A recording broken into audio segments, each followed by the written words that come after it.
Esta mañana continuaremos con nuestro estudio del Salmo 119. Así que por favor vayan con sus Biblias al Salmo 119. La semana pasada comenzamos con la primera estrofa. ¿Alguien recuerda cómo llamamos a la primera estrofa? Aleph, ¿verdad? Aleph, sí. ¿Qué letra es esa del alfabeto hebreo? La primera, ¿verdad?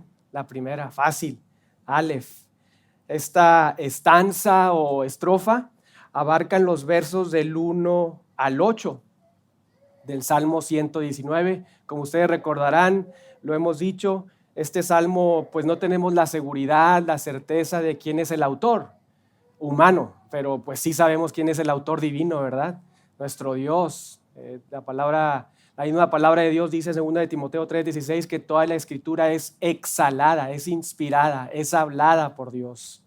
Entonces, aunque no conocemos al autor humano, estamos seguros, 100% seguros de que este salmo, el Salmo 119, es Dios hablando, Dios exhalando su palabra de manera especial a la audiencia a quien le escribió este autor, este salmista, pero también ustedes saben, la palabra de Dios permanece para siempre y es aplicable para todo tiempo, siglo tras siglo. La palabra de Dios trasciende a las personas, las culturas, las naciones y es aplicable incluso para nosotros hoy en día. Y el día de hoy en nuestra escuela dominical estudiaremos la segunda estanza. ¿Cómo se llama esta estanza? Bet, ¿verdad? Y como ustedes recuerdan, el alfabeto hebreo es denominado, conocido como el Aleph Bet. Aleph Bet, así se le conoce a este alfabeto hebreo. Esta segunda estanza, segunda estrofa, abarcan los versos del 9 al 16. Ahí lo tienen sus Biblias de manera muy clara, identificada esas estanzas, ¿verdad? Esas estrofas con un encabezado que corresponde, como lo hemos dicho, a la letra que sea del alfabeto hebreo y los versículos que contienen esa estrofa. Hermanos, tanto la primera estrofa, la Aleph, como la segunda estrofa, es decir, la Bet, apuntan al compromiso del salmista con Dios y con su palabra para el progreso de su santificación.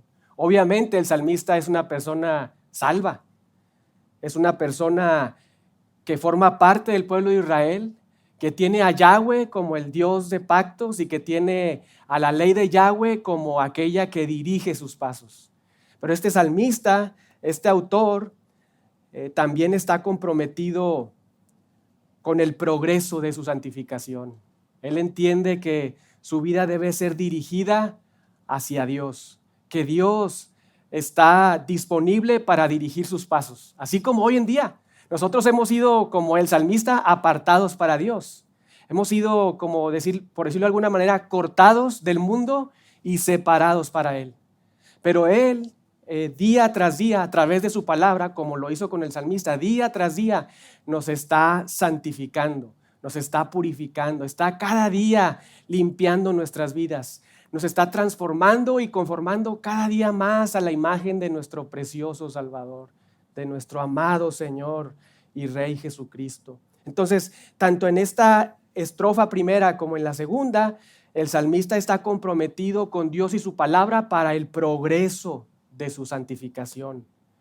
Sí, dependiente de Dios en todo momento, como cada uno de nosotros, personas dependientes, pero a la vez comprometido con su propia diligencia y responsabilidad, algo que a veces quizá él falló y también nosotros fallamos. Muchas veces sí reconocemos, la mayoría de las veces reconocemos nuestra dependencia de Dios, pero no tantas veces estamos comprometidos con el progreso de nuestra santificación al estar acudiendo a Dios y a su palabra para ser dirigidos, para ser transformados, para ser cambiados en nuestra mente.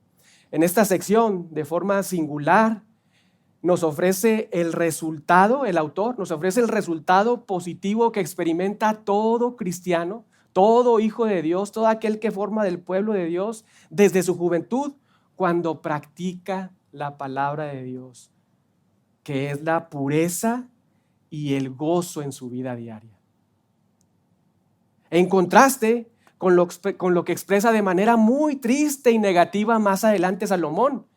Ustedes saben, este rey que durante su reinado, pues Dios hizo grandes cosas a través de él, porque le proveyó una sabiduría como nunca antes ningún rey tuvo, ¿verdad?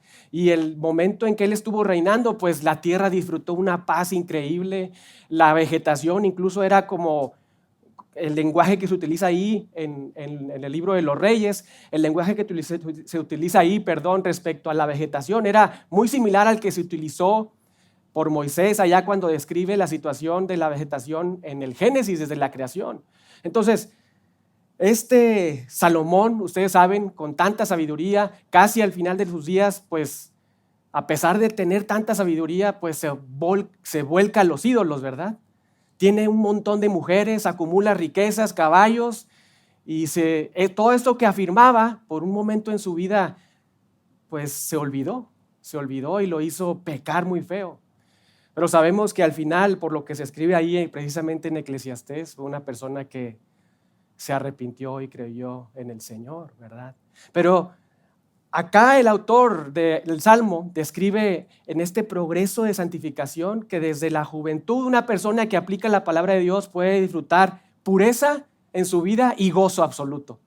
Pero de manera contrastante, Eclesiastés 12, Salomón nos dice: acuérdate de tu Creador en los días de tu juventud, antes que vengan los días malos y lleguen los años de los cuales digas, no tengo de ellos contentamiento. ¿Y por qué vienen estos días malos? ¿Por qué llegan esos años malos incluso? No solamente días, sino meses y años malos. Porque personas desde su juventud, en lugar de acordarse de Dios, se olvidan de Dios. Y entonces pecan ante Dios, deshonran a Dios y tienen consecuencias negativas. Esa es la idea. Qué gran contraste, ¿no es cierto? Por un lado, pureza, gozo, deleite para los que recuerdan a Dios y su palabra, y por otro lado, consecuencias malas. Lo describe Salomón: días malos, años malos, tristeza para todos aquellos que olvidan al Señor. Y muy importante, que olvidan la palabra de Dios, que olvidan la Biblia. Acá vemos nuevamente a Dios, en esta estrofa, vemos nuevamente a Dios como el maestro. Vemos al salmista como el discípulo y vemos a la palabra de Dios como el texto de estudio. Lo vimos la semana pasada, por ejemplo, en el verso 7, cuando el salmista dice: te alabaré, observe su Biblia, 119:7, te alabaré con rectitud de corazón. ¿Cuándo qué? Cuando aprendiere. Cuando yo realmente sea tu alumno, tu discípulo, y te tenga a ti como mi maestro y tu palabra como mi libro de texto. ¿Lo vio ahí? Te alabaré con rectitud de corazón cuando aprendiere tus justos juicios. Y acá en el verso 12 continúa con esta misma idea. Observe ahí: bendito tú, oh Yahweh, enséñame tú, mi maestro, a mí, tu discípulo, tus estatutos, considerando nuevamente la palabra de Dios como el libro de texto absoluto. Incluso lo notaremos más adelante cuando el salmista ha crecido y sigue siendo un discípulo fiel. Observe los versos 98 al 100. Dice 119, 98 al 100, mas me has hecho más sabio que mis enemigos con tus mandamientos, porque siempre están conmigo. Pero ¿quién le ha hecho sabio? ¿Su maestro? ¿A través de qué? De sus ¿qué? Mandamientos. Él ha encontrado sabiduría. Verso 99, más que todos mis enseñadores he entendido. ¿Lo notó ahí? Más que todos mis maestros humanos, yo he comprendido mayor sabiduría porque he continuado siendo tu discípulo de manera fiel. Y verso 100, más que los viejos he entendido. ¿Por qué? Hay una explicación. Porque he guardado tus mandamientos. El bosquejo para esta mañana, en esta segunda estrofa, Bet, que he titulado Enseñados para no ser desviados, lo he dividido en 3 puntos. El primero, el ánimo correcto del discípulo. El ánimo correcto del discípulo, versos del 9 al 11. El segundo, el maestro correcto del discípulo.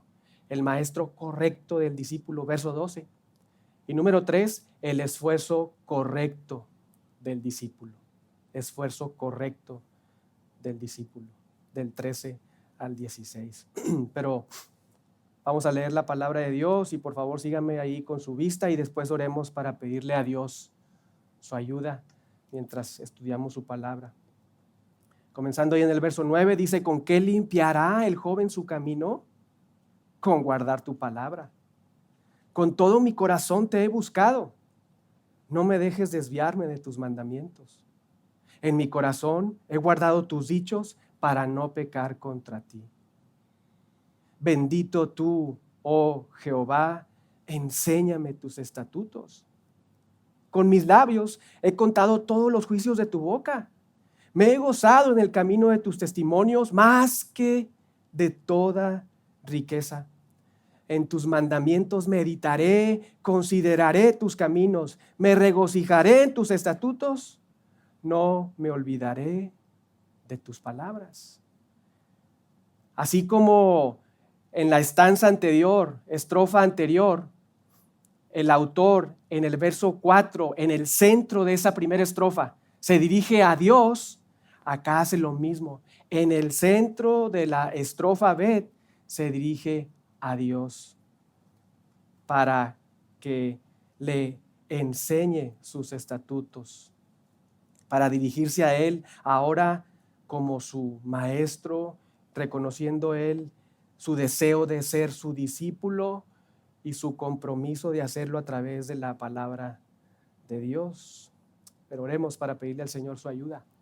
Padre, gracias por tu palabra, gracias porque podemos estudiarla, Señor, gracias porque estamos bien mentalmente, porque no tenemos ningún problema en nuestro cerebro, gracias porque eso es un don tuyo también, pero sobre todo gracias por el regalo que proviene de ti, nuestro Dios Trino, al haber recibido a tu Espíritu en nosotros. Gracias, Señor. Es por eso que hoy, con ese entendimiento, venimos a suplicarte que por favor, por medio de tu Espíritu, abras nuestros ojos de nuestro entendimiento para poder comprender, entender, atesorar y aplicar tu palabra en nuestra vida. En el nombre de Jesús. Amén. Primer punto de nuestro bosquejo, donde estaremos estudiando este tema de ser enseñados para no ser desviados. Primer punto, el ánimo correcto del discípulo. Observe ahí el verso 9 nuevamente. ¿Con qué limpiará el joven su camino? El salmista abre esta sección con una pregunta retórica. Se cuestiona cómo una persona joven limpiará su camino. Y aunque la pregunta está hecha en tercera persona, observe ahí con qué limpiará el joven su camino, realmente el sentido por el contexto es que debe ser entendida en primera persona. Es como si estuviera diciéndole a su audiencia, pero sobre todo a Dios mismo, ¿con qué limpiaré yo mi camino? ¿Con qué yo purificaré mi camino? Y al hacer esto nos subraya de manera conmovedora que la pureza espiritual debe ser una preocupación, una prioridad de todo creyente. Escuche sus palabras. ¿Con qué limpiará el joven su camino? Denotando incluso una urgencia. De manera notable, abre esta pregunta sin decir absolutamente nada antes. ¿Con qué limpiará el joven su camino?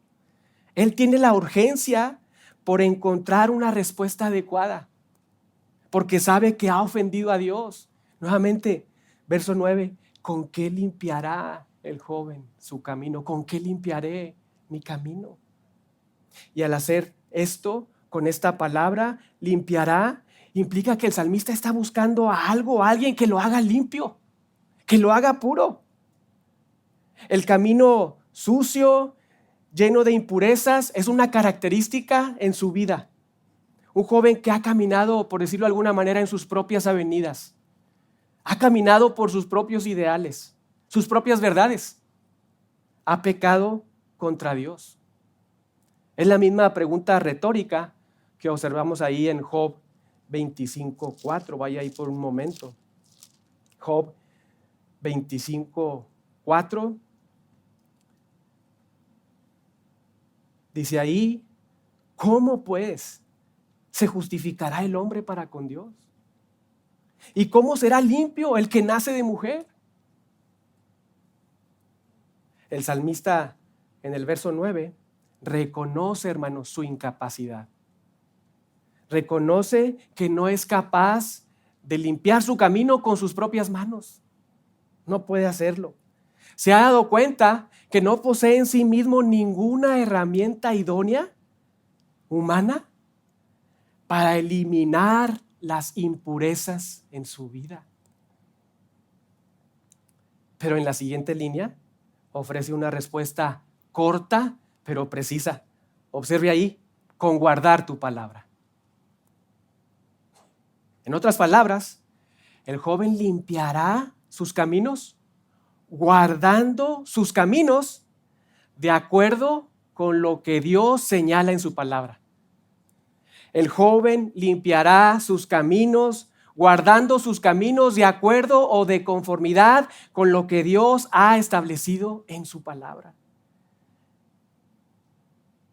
Jesucristo mismo nos recuerda en esta oración sumo sacerdotal que hace al Padre en Juan 17:17, que la palabra es el medio, es el libro de texto que Dios usa para santificarnos. Cuando dice, santifícalos, Padre, en tu verdad, tu palabra es verdad. Y es que, hermanos, el sabio Salomón nos dice ahí en Proverbios, vaya ahí por un momento, Proverbios 14:12. Proverbios 14:12 nos dice una gran verdad. Hay camino que al hombre le parece derecho, pero, contraste, su fin es camino de muerte. Y luego más adelante nos enseña en el capítulo 16, verso 9, que el corazón del hombre piensa su camino, pero, o más, contraste, Jehová endereza sus pasos. Es por eso que el salmista entiende, ¿cómo voy a limpiar mi camino? ¿Cómo voy a apartarme de la suciedad, de la impureza? ¿Cómo voy a sacar de mi vida toda este lodo que yo mismo me he ocasionado al no estar honrando a Dios? Bueno, lo voy a hacer guardando mi camino, mi andar, mi vida diaria por medio de la palabra de Dios, de acuerdo a lo que Dios ha dicho en su palabra. Hermanos, sí debemos pensar y planear. Para eso Dios nos ha regalado nuestra mente, nos ha regalado nuestro cerebro para pensar y planear, planificar, pensar en el futuro. Sí, debemos hacerlo, pero en últimas debemos pasar nuestros pensamientos y nuestras decisiones delante de Dios y delante y a través de su palabra, ¿no es cierto? Hermanos, piensen por un momento, ¿cuántas veces nos hemos equivocado en nuestras decisiones al actuar impulsivamente sin pensar bíblicamente? ¿Cuántas veces? Yo creo que muchas. Tengamos cuidado y examinemos a la luz de la palabra nuestro pensamiento, nuestros planes, nuestro hablar, nuestro actuar. Pero continuemos leyendo y ahora observe el verso 10. Con todo mi corazón te he buscado, no me dejes desviarme de tus mandamientos. Y con esto se nos modela que el guardar la palabra implica, por un lado, un ánimo correcto. Observe nuevamente ahí la primera línea, con todo mi corazón te he buscado. Y esto suena así como muy retador, ¿verdad? Como si el salmista fuera el héroe. Oye, este tipo, pues sí, o sea, con todo su corazón le ha buscado al Señor. Pero por otro lado, en la siguiente línea nos indica que es una persona dependiente de Dios. Porque señala ahí, observe, no me dejes desviarme de tus mandamientos. Hay un ánimo correcto del autor, pero también una dependencia divina, una actitud correcta, nuevamente porque el salmista dice, con todo mi corazón te he buscado. Pero también nuevamente una dependencia divina porque ora y pide, no me dejes desviarme de tus mandamientos. Acá el salmista se cuenta como uno de los dichosos desde la óptica de Dios que vemos en el verso 2. Observe ahí cuando dice, bienaventurados, dichosos los que guardan sus testimonios y con todo el corazón le buscan. Él se cuenta dentro de los que son dichosos. Pero ahora el autor se dirige a Dios en el verso 10 y le dice, yo con todo mi corazón te he buscado. Yo de forma intensa, está diciendo, de manera sincera, de manera continua y decidida, con todo mi ser te he buscado. Pero entiende que no es suficiente su esfuerzo. Él entiende que no es suficiente su esfuerzo. Sabe que él no es autosuficiente. Sí, está ahí implicando la necesidad de tener una actitud correcta, un esfuerzo adecuado, pero él sabe que no es autosuficiente, comprende su debilidad. Comprende que no solamente debe de ocuparse en ir al libro de texto, a la Biblia, a la ley, sino que también debe de acudir al autor del libro y rogar que lo que ha leído sea aplicado en su vida, con el mismo esfuerzo con el que busca a Dios a través de su palabra, con ese mismo esfuerzo, que Dios sea el que provoque en él que enderece su camino. Observe ahí el clamor en el verso 10, en la segunda línea, no me dejes desviarme de tus mandamientos. Siente terror de extraviarse del camino de Dios, porque sabe que cualquier otro camino que no sea el divino, cualquier otro camino que no sea el establecido por Dios en su palabra, cualquier filosofía del mundo, cualquier tradición, cualquier cosa que no esté acorde a la palabra de Dios, lo llevaría a enlodarse, lo llevaría a sufrir consecuencias terribles. Por eso, observe ahí nuevamente la segunda línea. Con pasión le dice, no me dejes desviarme de tus mandamientos. Y es que, hermanos, la causa de cualquier desviación nuestra pecaminosa no es a causa de la palabra de Dios. Vean nuevamente lo que nos dice el libro de Proverbios. Proverbios 19, verso 27. Proverbios 19, 27. Dice ahí, cesa, hijo mío, de oír las enseñanzas que te hacen divagar de las razones de sabiduría. ¿Qué está diciendo ahí? Ya no escuches esas enseñanzas que no provienen de la sabiduría de Dios, que te hacen divagar de lo que Dios ha establecido. Por eso Él dice, Dios, haz que no me extravíe. Por favor, tú causa que yo no sea extraviado. Porque ha entendido que solo Dios puede revelar y ha revelado su verdad, pero también que solo Dios puede iluminar su vida para entender su palabra y aplicarla, pero al mismo tiempo que solo Dios puede efectivamente interiorizar su palabra en su corazón, de tal forma que lo que Él ha leído, lo que ha atesorado en su corazón, lo impulse a dirigir su vida por el camino de rectitud, de santidad. En relación a este verso, Spurgeon dijo lo siguiente, y cito, el hombre de Dios se esfuerza, haciendo referencia a este verso. El hombre de Dios se esfuerza, pero no confía en sí mismo. Su corazón está en su caminar con Dios, pero sabe que incluso toda su fuerza no es suficiente para mantenerlo en lo correcto, a menos que su rey sea su guardián. Y el que hizo los mandamientos lo haga constante en obedecerlos. Fin de la cita. Muy cierto, ¿no? Vea su Biblia nuevamente, verso 11. El salmista ahora señala ahí en el verso 11, gracias hermano. En mi corazón, observe, he guardado tus dichos para no pecar contra ti. El autor señala que a lo largo de su vida se ha dedicado a almacenar algo en particular, algo en específico. No se ha dedicado a almacenar títulos, tampoco posesiones, ni riquezas, es más, ni siquiera amistades.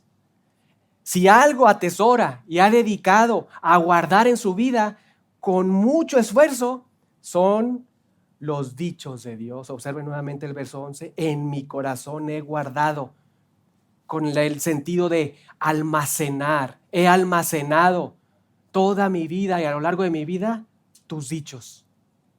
Los dichos de Dios, la palabra de Dios, la ha atesorado, la ha almacenado. ¿Y note dónde? En su corazón.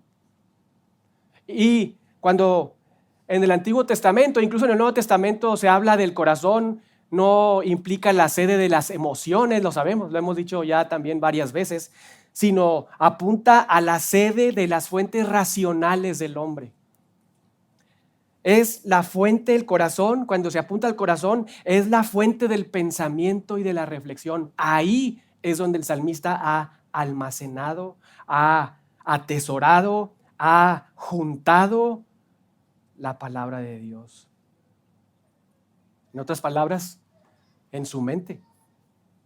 Esto le pide Salomón a su hijo. Observe ahí en Proverbios 7:1. Proverbios 7:1.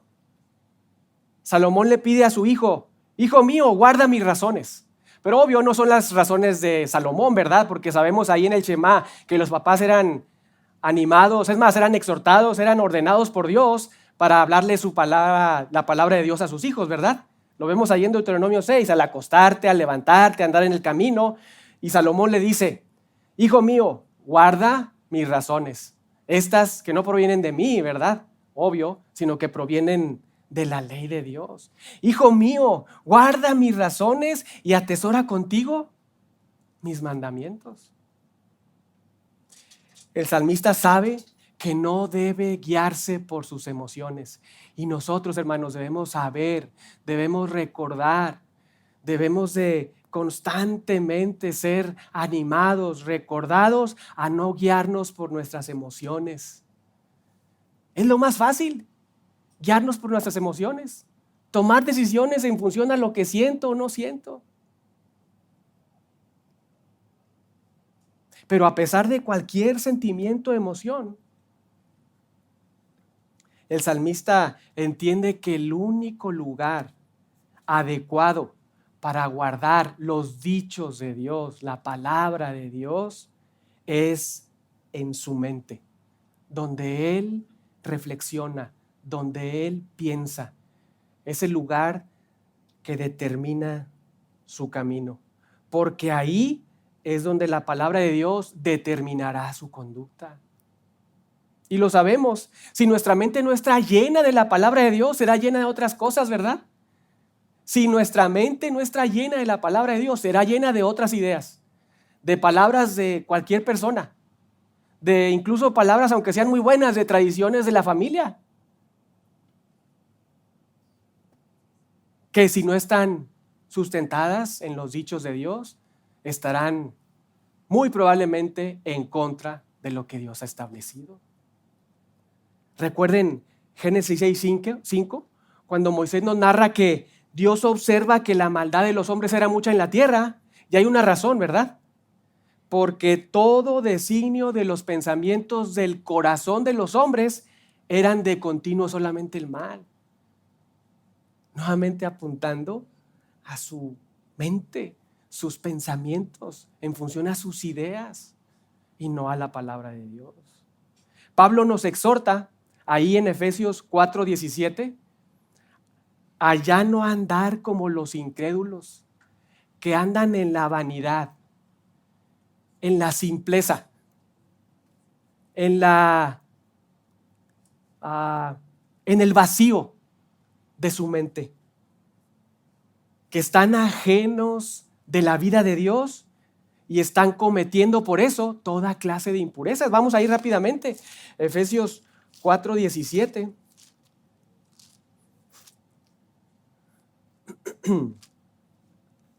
Y esto pues digo y requiero, mando en el Señor, en Cristo, que ya no andéis como los otros gentiles. ¿A quién se está refiriendo? A los incrédulos, ¿verdad? Ya no andes, ya no camines, ya no vivas como los incrédulos que andan en la vanidad de su mente, que andan en el vacío de su mente. Note lo que dice, vacío de su mente, vanidad de su mente.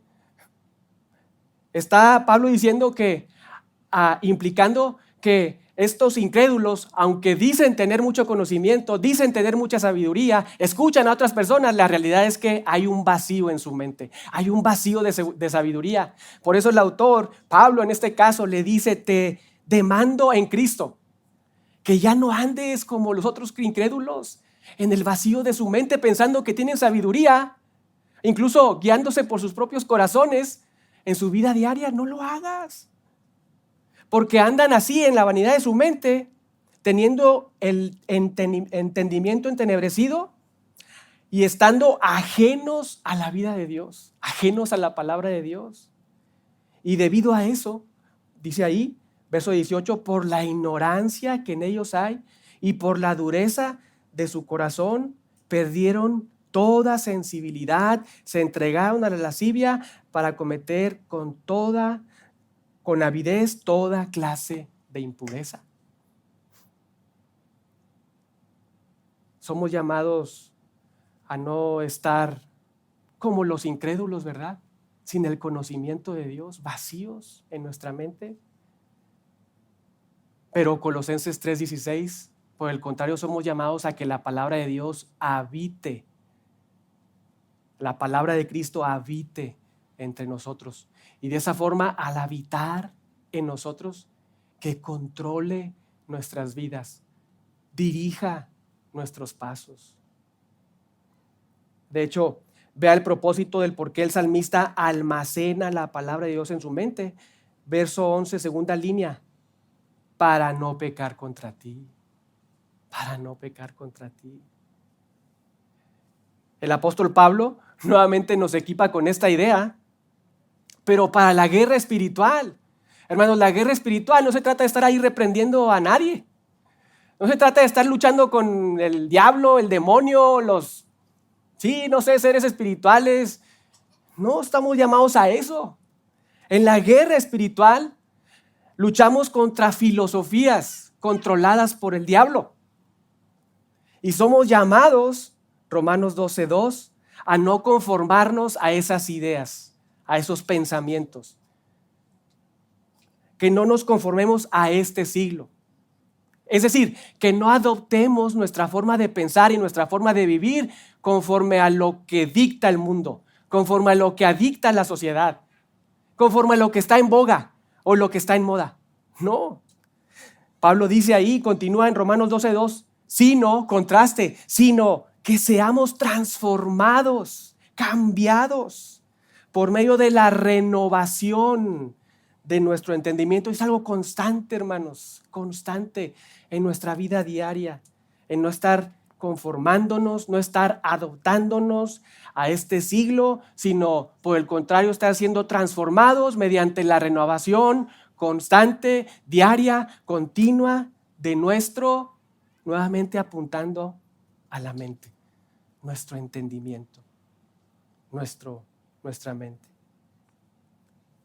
Después en 2 de Corintios 10:15 nos dice que debemos destruir fortalezas, derribar argumentos, es decir, ideas, derribar filosofías, religiones, incluso nuestros propios pensamientos o toda altivez, dice ahí, pensamientos que se presumen como verdaderos encima de la palabra de Dios. Debemos destruir esas fortalezas, esos argumentos, esa altivez que se levanta contra el conocimiento de Dios, llevando todo pensamiento esclavizado. Todo ese tipo de pensamiento, filosofías, tradiciones, humanismo, psicología, nuestro propio corazón engañoso, llevando todo eso esclavizado a la obediencia a Cristo, a la obediencia de la palabra de Dios. Hermanos, debemos imitar al salmista, ¿no es cierto? Debemos procurar imitar al salmista. Almacenar, hermanos. Atesorar, almacenar, atesorar, guardar la palabra de Dios en nuestra cabeza, en nuestra mente. ¿Cómo lo hacemos de manera práctica? Leyendo la palabra de Dios, memorizando la palabra de Dios y pensando en la palabra de Dios, meditando en la palabra de Dios.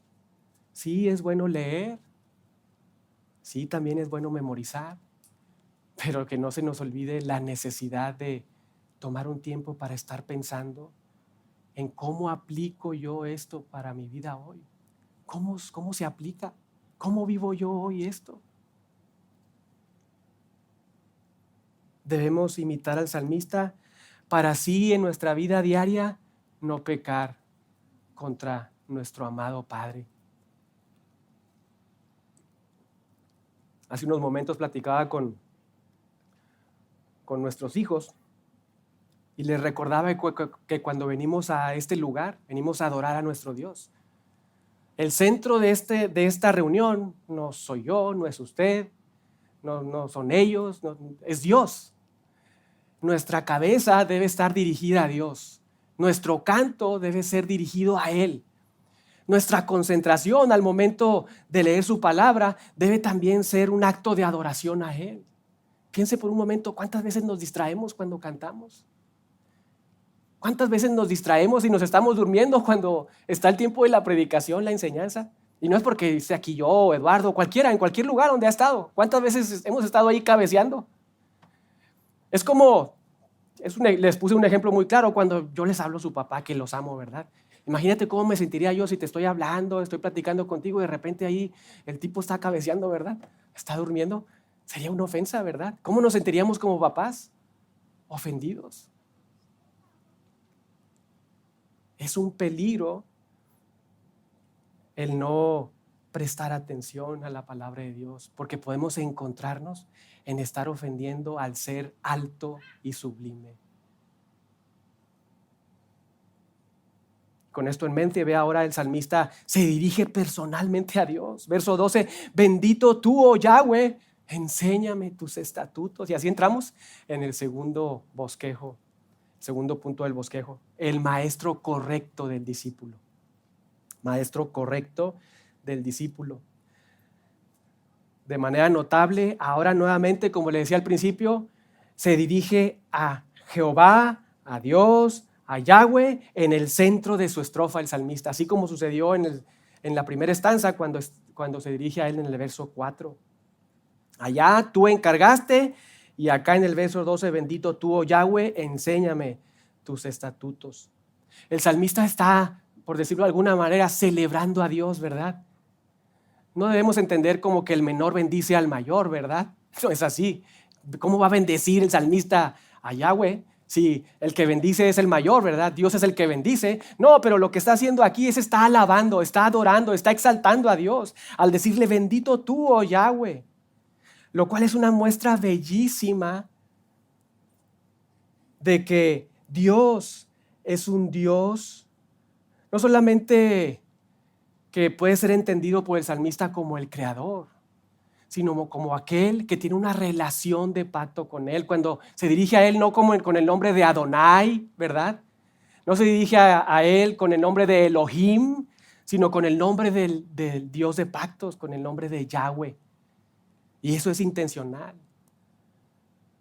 porque él entiende que Dios es su Dios de manera personal, que Yahweh ha hecho un pacto con la nación de Israel, donde él forma parte de esa nación, lo cual muestra no solamente esta apreciación de Yahweh como el Dios de Israel, sino también la gracia y el favor de Dios al acercarse a un pueblo pequeño, a un pueblo sin tanta historia, a un pueblo que Él mismo formó, que Él mismo estableció, a quien Él mismo le prometió muchas cosas y que cumplirá en el futuro.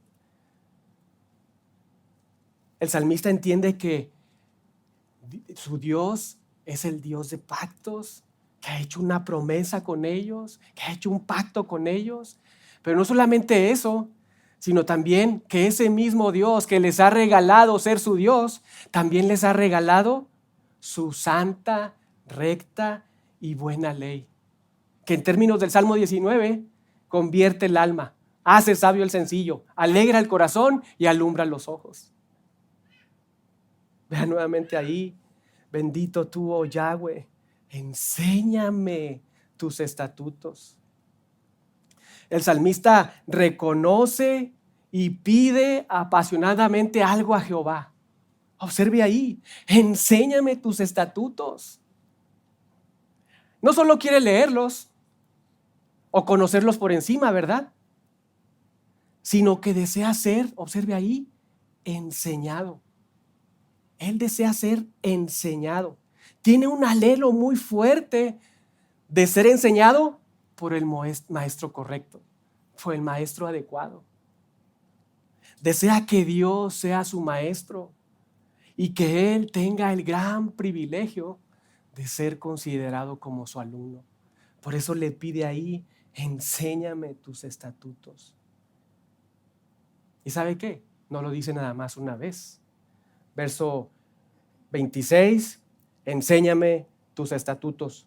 Verso 64, enséñame tus estatutos.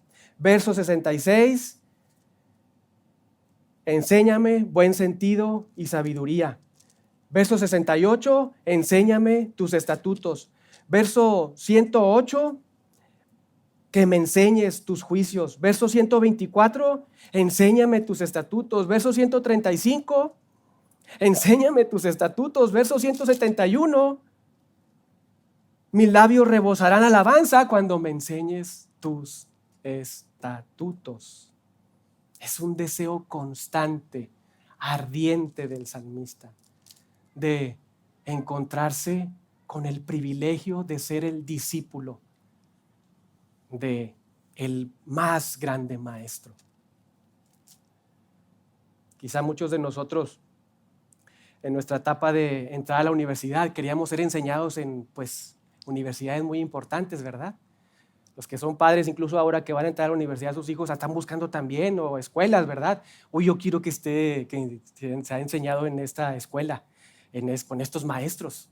No quiero ahí que los enseñen ahí cualquier persona, ¿verdad? El salmista desea, anhela ser enseñado por el más grande maestro, por el creador de todo, por aquel que creó todo, que sostiene todo y que ha creado con un diseño perfecto de acuerdo a su perspectiva óptica y visión. ¿Cuántos de acá podemos decir lo mismo? ¿Cuántos de acá pedimos lo mismo? Pero más importante, ¿cuántos de nosotros destinamos el tiempo para encontrarnos en una situación, en una atmósfera donde nos sentamos no solamente a pedir a Dios, sé mi maestro, enséñame tus estatutos, sino también teniendo enfrente de nosotros su palabra y estar siendo enseñados al estar leyendo y meditando la palabra de Dios y pensando en aplicaciones prácticas? Si somos honestos, a todos nos falta mucho, ¿verdad? A todos nos falta mucho. Pero gracias a Dios que este es un llamado general para todos nosotros.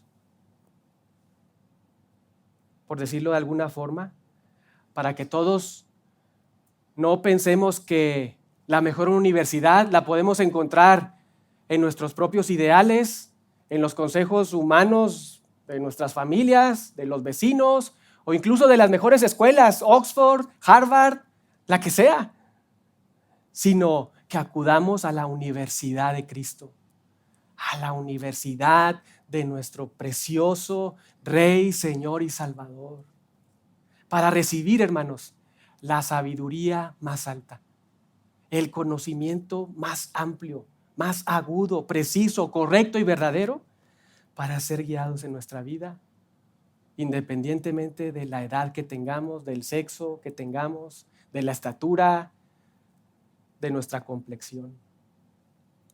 Hemos visto primero el ánimo correcto del discípulo, segundo, el maestro correcto del discípulo, y ahora veamos el tercero, el esfuerzo correcto del discípulo. Observe ahí el verso 13. Con mis labios he contado todos los juicios de tu boca. ¡Wow! Vean nuevamente el verso. Con mis labios, observe qué está diciendo él. Con mis labios, con mi boca, he contado, he proclamado, he anunciado todos los juicios que provienen de tu boca. Esto ya es otro nivel. El salmista no solo guarda la palabra de Dios, atesora, almacena la palabra de Dios en su corazón para no pecar contra él, como dice en el verso 11, sino que ahora pasa de ser un alumno, como lo describe en el verso 12, para convertirse en maestro de otros. Observe ahí nuevamente el 13. Con mis labios he proclamado, he anunciado los juicios de tu boca. Pasa de ser un alumno a ser un maestro. Pasa de ser una persona que está siendo enseñada, aunque constantemente es su petición, ¿verdad? Y constantemente está siendo enseñado por Dios. Pero ahora pasa a otro nivel. Su santificación está siendo progresiva. Su conocimiento y su discernimiento de la palabra de Dios va en ascenso. Ya no solamente es un alumno, se ha graduado y ha estudiado de tal forma que ahora se convierte en un maestro fiel. Un maestro fiel.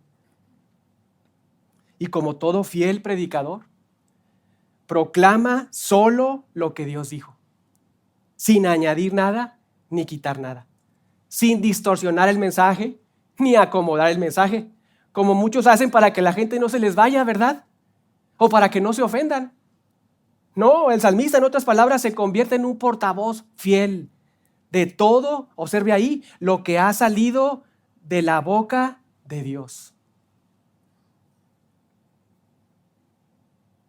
No añade sus ideas, no añade sus testimonios, la psicología, nada. Solo lo que ha salido, observe ahí nuevamente verso 13, de la boca de Dios. Porque Él entiende y afirma la suficiencia de la palabra de Dios. La palabra de Dios es suficiente para salvar y suficiente para santificar. La palabra de Dios es suficiente para hacernos perseverar en nuestra vida cristiana. La palabra es suficiente, la palabra de Dios, para guiar nuestros pasos, para enderezar nuestro camino, para limpiar nuestras vidas.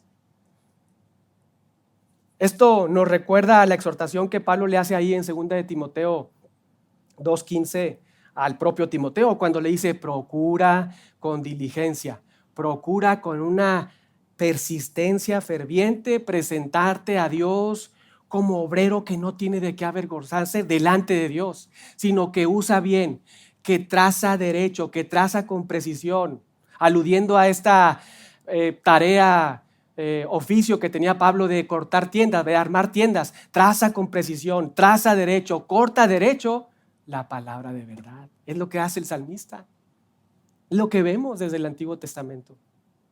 Y esto aplica, hermanos, tanto para nuestro estudio personal como para nuestra enseñanza a otros, ya sea en el contexto de la familia, de la iglesia o incluso de inconversos a quienes les predicamos el evangelio.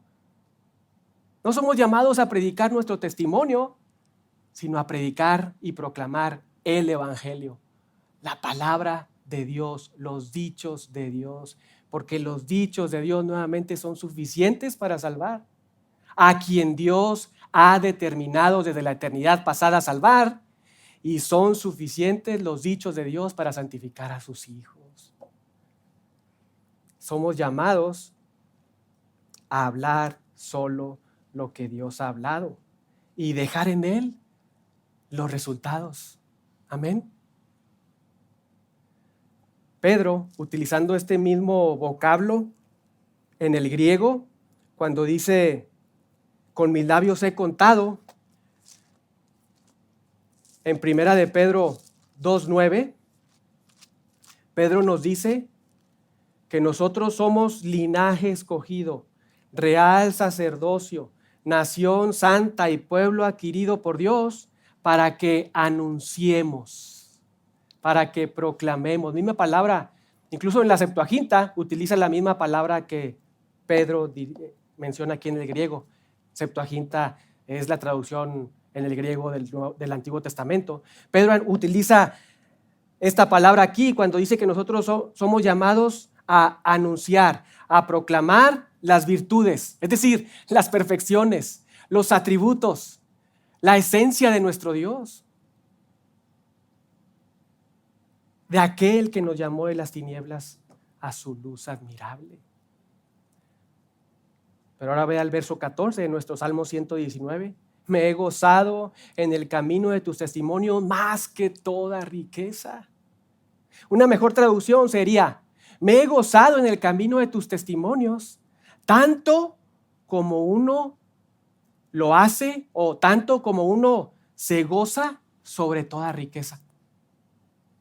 Y acá el autor comienza a ofrecer una serie de palabras que nos comunican su profundo deleite, que nos dejan ver en qué se goza él, en qué se alegra, en qué encuentra la satisfacción de su vida.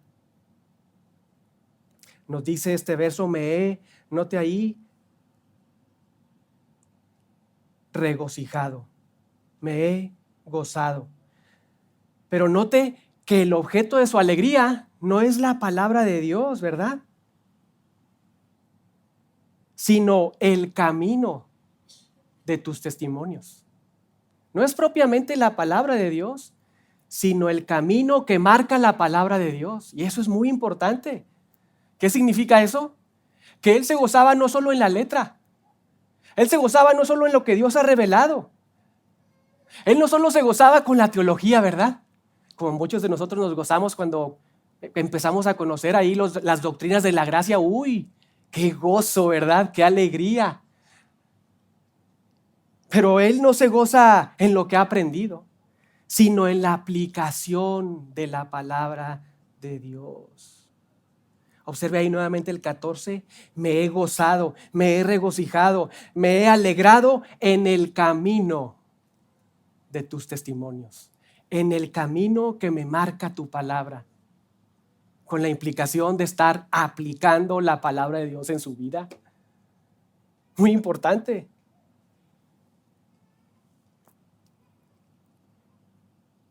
Y de una forma que nos choca humanamente, compara la grandeza de su alegría y la satisfacción de aplicar la palabra de Dios con el gozo que cualquier persona experimenta al poseer toda riqueza. Observe nuevamente ahí el 14. Me he gozado en el camino de tus testimonios más que de toda riqueza. O tal y como uno se goza cuando tiene mucha riqueza.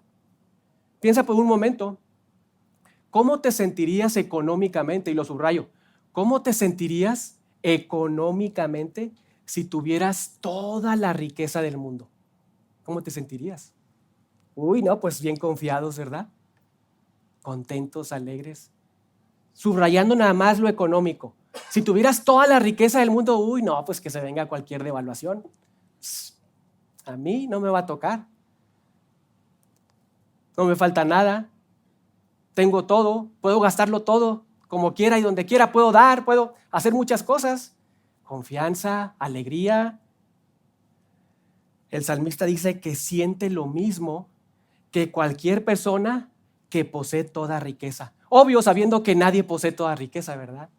Pero haciéndonos pensar, ¿cómo te sentirías si tienes todo el dinero del mundo? Así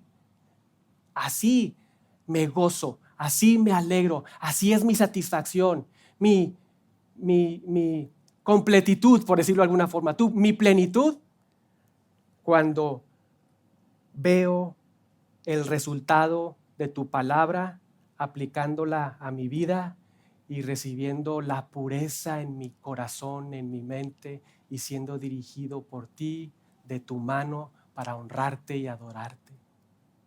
Bellísimo. De hecho, él considera la palabra de Dios más valiosa que cualquier riqueza. Note cómo lo repite una y otra vez. Verso 72. Mejor me es la ley de tu boca que millares de oro y plata. Verso 111. Por heredad he tomado, no la riqueza, tus testimonios. Para mí la mejor heredad son tus testimonios, está diciendo. 127, por eso he amado tus mandamientos más que el oro y más que oro muy puro. 162, me regocijo en tu palabra como el que hoy haya muchos despojos, como aquel que haya un gran botín, como aquel que conquista una ciudad y se lleva todas las riquezas de esa ciudad. Ahora vea el verso 15 y note las palabras que nos hablan de su satisfacción. En tus mandamientos meditaré, consideraré tus caminos. Nuevamente apuntando a su mente y no a sus sentimientos, no a sus emociones. Con meditación, en tus mandamientos meditaré, con meditación, denotando con este vocablo, con la idea de contemplar, de saborear, como los gatos cuando rumian, ¿verdad? Cuando comen, cuando saborean, cuando en tus mandamientos los saborearé, los experimentaré un sabor deleitoso, que estaré ahí masticando y masticando y masticando y masticando, saboreando, saboreando, saboreando. En tus mandamientos meditaré, pero luego dice, consideraré tus caminos, indicando un ejercicio de un pensamiento profundo que cava y cava y cava en el estudio del autor de la Biblia y de la Biblia misma, pero también en la aplicación de la Biblia a su vida.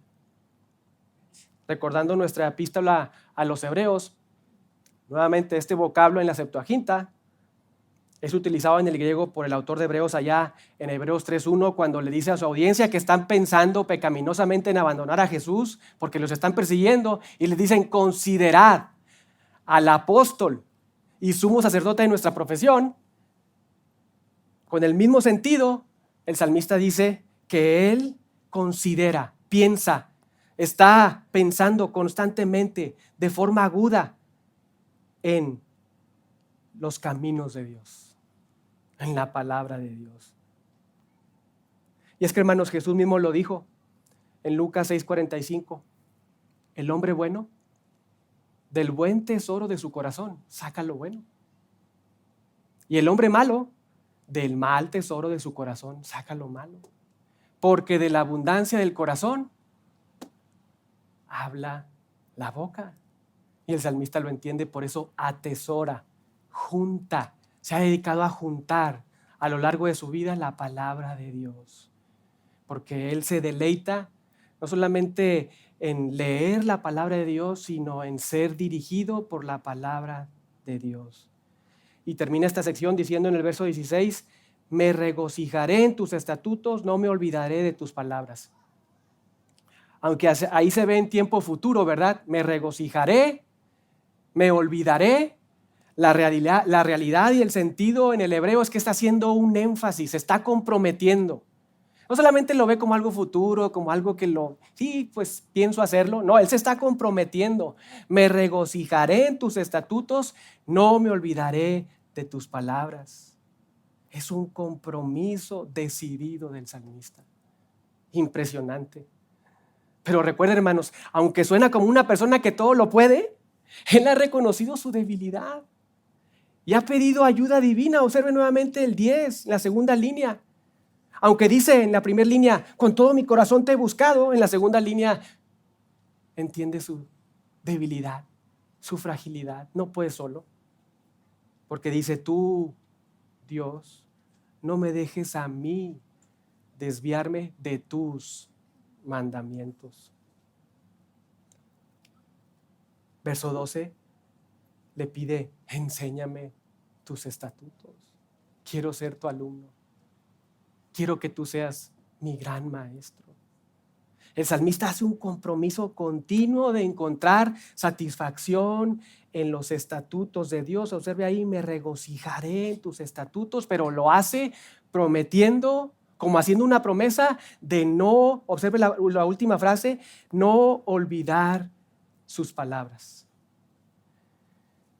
Y con eso no implica el que simplemente le falla la memoria, ¿verdad? Sino más bien el sentido es de no hacer caso a la palabra de Dios que está en su cabeza y que ha aprendido.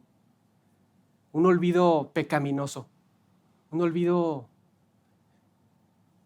que intencionalmente tapa para hacerle caso a otras cosas. Tal y como sucedió con el pueblo de Israel muchas veces, lo sabemos, ¿verdad? Jehová muchas veces les acusa de haberse olvidado de Él, olvidado de su palabra, olvidado de su ley, y reciben consecuencias. Pero el salmista sabe que no, que no puede hacer eso, que no debe hacer eso, porque es una ofensa a Dios y es una desgracia para su vida, porque en lugar de encontrarse dichoso, se encontraría infeliz. En lugar de encontrarse puro, se encontraría totalmente sucio. Y saben, hermanos, este mismo compromiso de no olvidarse de la palabra de Dios, nuevamente, el salmista lo repite una y otra y otra y otra vez. Ve ahí el Salmo 119, 61. No me he olvidado de tu ley. 83. No he olvidado tus estatutos. 93. Jamás me olvidaré de tus mandamientos. 109. No me he olvidado de tu ley. 141. No me he olvidado de tus mandamientos. 153. De tu ley no me he olvidado. Hermanos, este debe ser nuestro mismo compromiso. Esta estanza, esta estrofa, la ved lindísima, debe ser también la dirección de nuestra vida. No olvidarnos de la palabra de Dios para disfrutar el mayor deleite de todo ser humano en la tierra. Vivir conforme al diseño del Creador. Vivir conforme al diseño de nuestro Padre Celestial. Oro que seamos hombres y mujeres enseñados para no ser desviados, instruidos en la palabra de Dios. Sí, que nos gozamos y nos sorprendemos al ver la teología, pero que nos gozamos al aplicar su palabra en nuestra vida y observar cómo somos dirigidos por Dios, dependientes de Dios, no ofendiendo a Dios, sino glorificándole y gozándonos, disfrutándonos el goce y el deleite mayor que todo ser humano puede disfrutar en esta tierra. ¿Cómo hacerlo? Manteniendo un ánimo correcto, una actitud correcta en nuestra calidad como discípulos, teniendo a Dios como nuestro maestro y pidiendo que seamos nosotros sus alumnos. Y obvio, teniendo el tiempo intencional para sentarnos con el libro de texto, orando a nuestro Padre que sea nuestro maestro y esforzándonos para concentrarnos, leer la palabra de Dios, pensar en la palabra de Dios y aplicar la palabra de Dios, poniendo todo nuestro esfuerzo y dedicación como discípulos, sabiendo que no podemos solos, sabiendo que es imposible aún haciendo todo eso, es imposible si no vamos al autor de la Biblia, al autor de la vida y del amor, al autor de nuestra salvación, para que sea Él quien intervenga en nosotros. Amén. Oremos.